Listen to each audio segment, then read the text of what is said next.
Hello everyone and welcome back to this month's DIY project. Today I am going to be making something for my new shed. So I got my shed a couple of weeks ago and I'm going to be showing you how to put guttering on it and a living wall, but first I do actually need to get it up.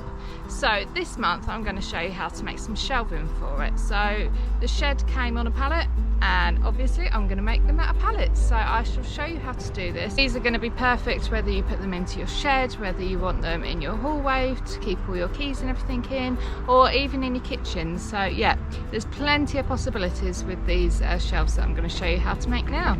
First up, I'm going to show you, like always, what tools and materials we'll need for this project. So I've got my favourite mitre saw here, and we've got the impact driver, the drill. You're going to need a jigsaw, tape measure, some screws. We've got some black paint that I'm going to be using. We've got some drill bits, and we've got the sander. And we've also got a piece of cardboard, pencil, scissors and paintbrushes. And then material wise, we have a pallet. These are quite thin slats that have come from the pallet, so you might have to change your dimensions depending on what size your pallet is. And I've also given these sand already, just to take some of the roughness away, as they were quite rough, but you can do this afterwards or before, it doesn't matter. So first things first, we're going to start cutting our slats. So I've got 5 slats here. You may need a little bit more. I think you could probably get 2 shelving units out of 1 pallet, which is great. So what we're going to do is we're going to take our widest slat here. So I've measured them all, made sure I've got the widest one. This is going to be our base. I'm going to cut the ends to square them up, and then I'm going to measure 70 centimetres and I'm going to cut that to length. I am going to do this on 4 lengths. I'm going to leave 1 length, which is going to be our ends. So yeah, I'll get cutting. Like always, if you just pile up some wood this end, and that's a great support for your piece of wood. I've taken quite a big chunk off there because I've left the nails in, and also it's got rid of that knot. So if you've got the room on your piece of slat, pick the best sort of bit of wood out of it. So we want 70 centimetres or 700 mil.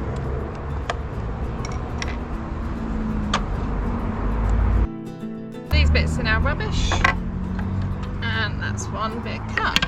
I'll just do the rest. If you don't want to measure each one out, you can place your first one that you cut, line it up like that with the end, and draw a pencil mark down it. And that means that even if this first one was slightly out that you cut, they're all going to be the same, which is what you want.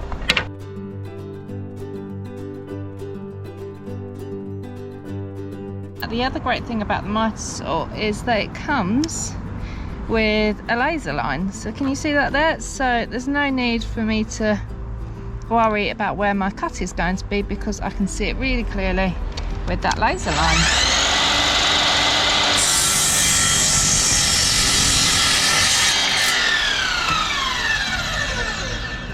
This is how it is going to look. So I haven't screwed anything, this is just balanced, but yeah, that is how it's roughly going to look. What I think the first thing I should do is move away these 2. Oh, it's going to fall, yeah. So I'm going to keep these ones here, and I'm going to join these together with these pieces that are cut. So I'm just going to measure in from each end, so I've got an equal distance on each end, and then I'm going to screw through. So I'm going to use my Pallet drill, which I need to set up, and then I'm going to be using these screws to go through. So whatever screws you use, you need to just make sure that they are going to be right for the thickness of your pallets. So actually these ones are a little bit long, so I might have to go into the shed and find some shorter ones. So I found some shorter screws, and now I'm just going to measure in. I'm going to say 60 mil in.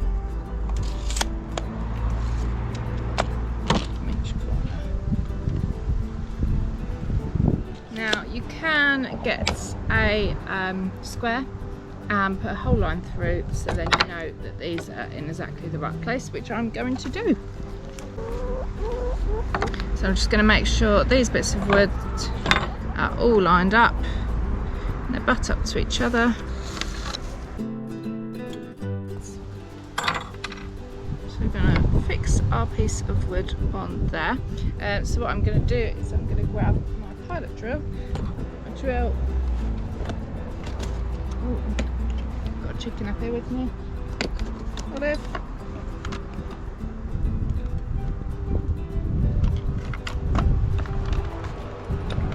I'm just going to grab my 4mm drill bit because these are quite small screws.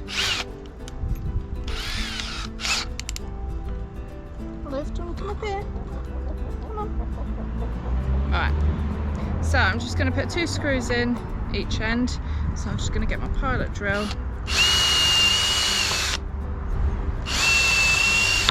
And if we stagger them slightly, then it makes a stronger hold.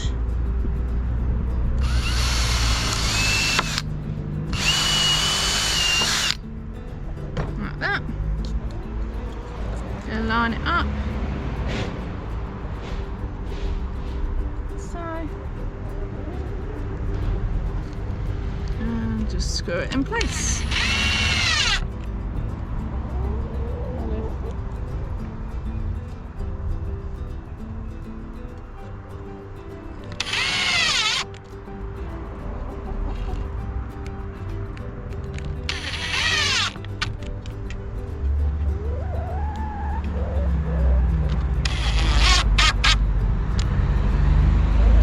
Going to do the other end now.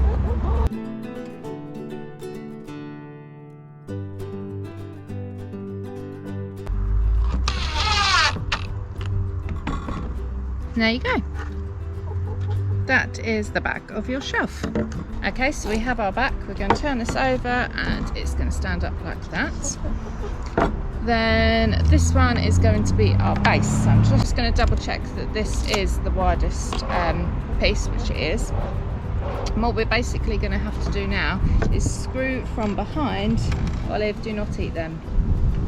We're going to have to screw from behind into this slat here. Now, because these slats are quite thin, it's going to be a little bit tricky.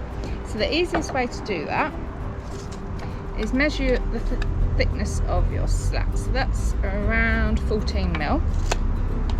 So what I'm now going to do is I'm going to turn this board over, which makes it slightly difficult because we've put these on, but I'm just going to measure 7mm up. So for around 5 screws in this, 1, 2, 3, 4, 5, yeah.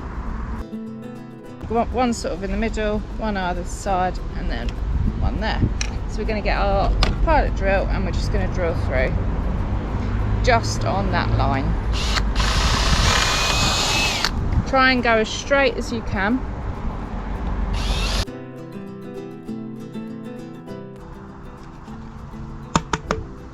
So now we've got all of our holes lined up there and we've got our piece of wood there. So now we just need to drill this, screw this together. So these ones I'm going to be using slightly bigger screws because we can go as deep into that pallet as we like. So again, just make sure that all of these are squared up at either end, so they feel like it.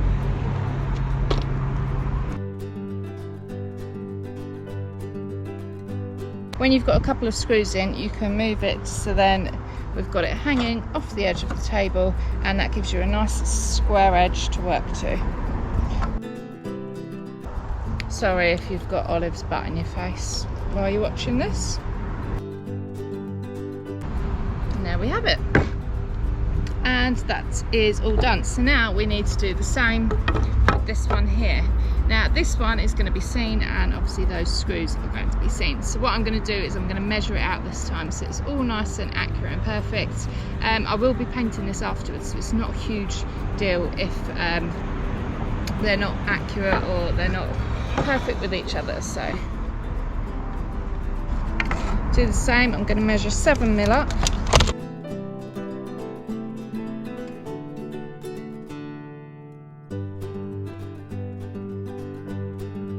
Now what I'm going to do to make this extra neat is I'm going to use one of these, which is a countersink. They come with most drill bit sets.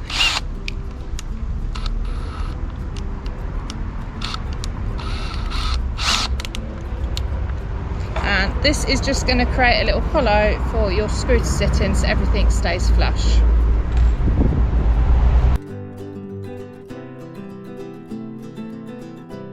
Now I've countersunk the screw holes. I've brought it to the edge of the table. I find it a lot easier to do it like this because if you can imagine, if you're trying to go really close to the table and you're screwing in, you'll end up screwing in at an angle because you can't get this lower. So you want to bring it to the edge of a table and that will help you get it in square. So it's all lined up.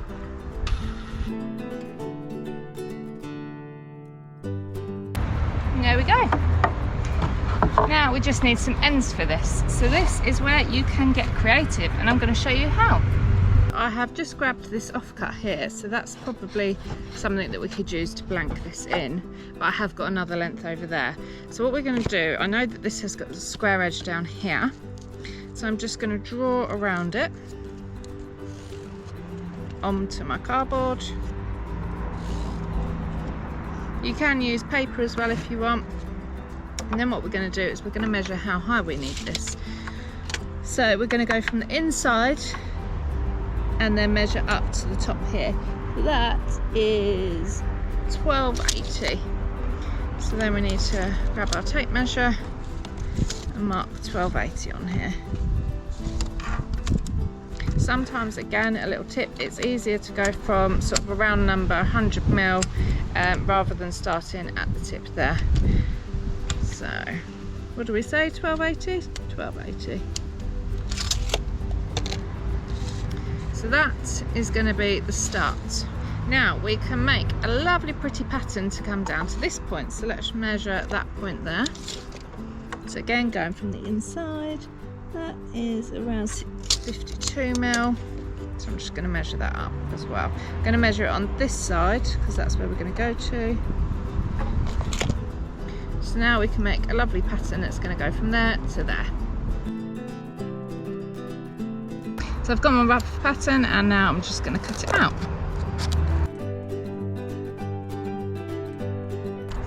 So this is quite an intricate pattern, but you can use any pattern that you fancy. You could go for just a diagonal line, you could make it tapered, you can do whatever you like, so be as creative as you want.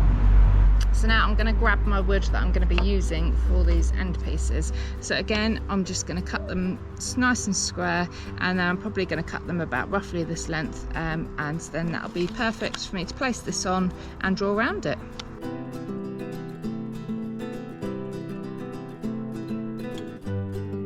So I've got my piece of wood that's all drawn out, and I've got my jigsaw. I'm going to turn it round closer to exact because we want a nice cut on this. So as I said in my last video that I did, if you don't feel that confident with doing this, because obviously it's quite fiddly work, you can clamp this to the table using a G-clamp, and then that gives you both hands free. You don't have to have one hand near the blade. So yeah, I'm just going to go ahead.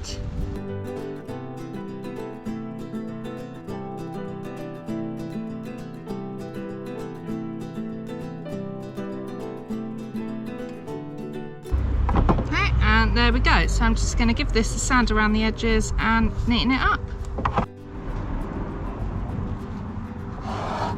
So I have cut my piece, cut two of these identical. So because I'm using the same slats from the same pallet, in theory this should just slot in. It will slot in, it's a little bit tight, but that's actually a good thing because then it keeps it in place while we're trying to screw it together. But if it's not the same size, it needs to be obviously bigger, so then you can cut it down. So let's just see if I can squeeze this in. Nice tight fit there. There you go.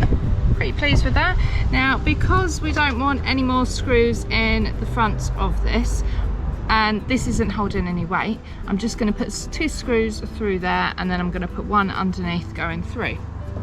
Now just flip that round, and I've taken the countersink bit out, and now I'm just going in with the 4mm drill bit. So again, you want to get that 7mm in, so then you don't split the wood.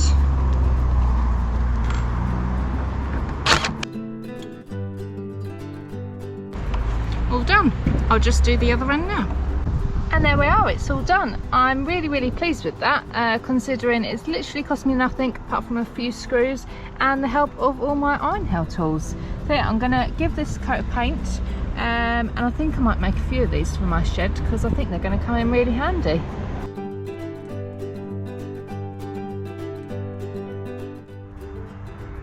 And there it is, all finished with the detail on the ends and all stacked up with lots of twine, books, tea bags and some gardening bits. But I'm actually thinking I might make another one of these and put some succulents in it in some pots, which will look really nice maybe in the kitchen.